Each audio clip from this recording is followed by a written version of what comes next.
પોઈચા નર્મદા નદીમાં ડૂબી ગયેલા 7 લોકોમાંથી 3 લોકોના મૃતદેહ મળી આવ્યા છે।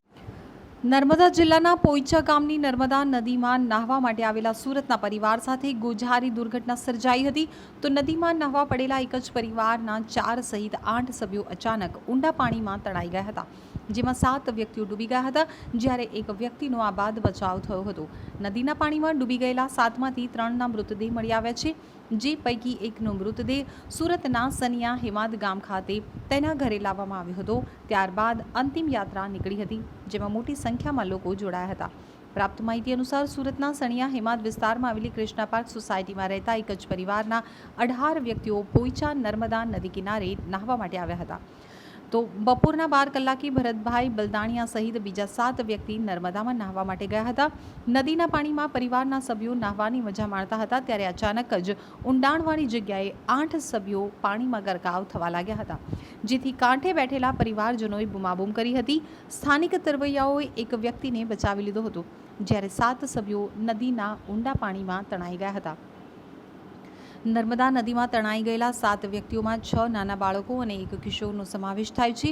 ડૂબેલા વ્યક્તિઓમાં ભરતભાઈ મેવાભાઈ બલદાણિયા, આર્નવ ભરતભાઈ બલદાણિયા, મૈત્રક્ષ ભરતભાઈ બલદાણિયા, બ્રજ હિંમતભાઈ બલદાણિયા, આર્યન રાજુભાઈ જીનીવા, ભાર્ગવ અશોકભાઈ હળિયા, ભાવેશ વલ્લભભાઈ હળિયાનો સમાવેશ થાય છે। તો તમામ રહેવાસી સુરતના હતા, જ્યારે મગનભાઈ નાનાભાઈ જીંજાણનો આબાદ બચાવ થયો હતો।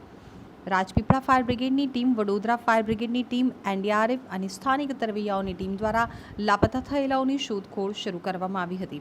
તો સવારે ભાવેશ હળિયાનો મૃતદેહ મળી આવ્યો હતો, જ્યારે બપોર બાદ ભાર્ગવ હળિયા અને સાંજે વ્રજ બદલાનિયાનો મૃતદેહ મળી આવ્યો હતો। 15 વર્ષીય ભાવેશ વલ્લભભાઈ હળિયાનો મૃતદેહ 4 કિલોમીટર દૂર મળી આવ્યો હતો।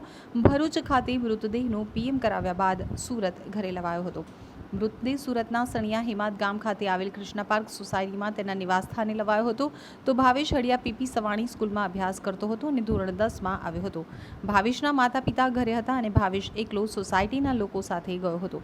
એકલો ન જવા આગલા દિવસે ભાવેશને માર પણ મારવામાં આવ્યો હતો। બાળક ન માનતા સોસાયટીના રહીશો સાથે એકલો મોકલવા પરિવાર માની ગયો હતો।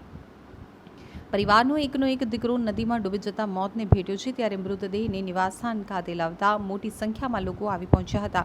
ત્યારબાદ અંતિમ યાત્રા નીકળી હતી, જેમાં આખું ગામ સહિત મોટી સંખ્યામાં લોકો જોડાયા હતા। એક જ સોસાયટીના તમામ હોવાથી હાલ શોકની કલીમાં છવાઈ ગઈ છે।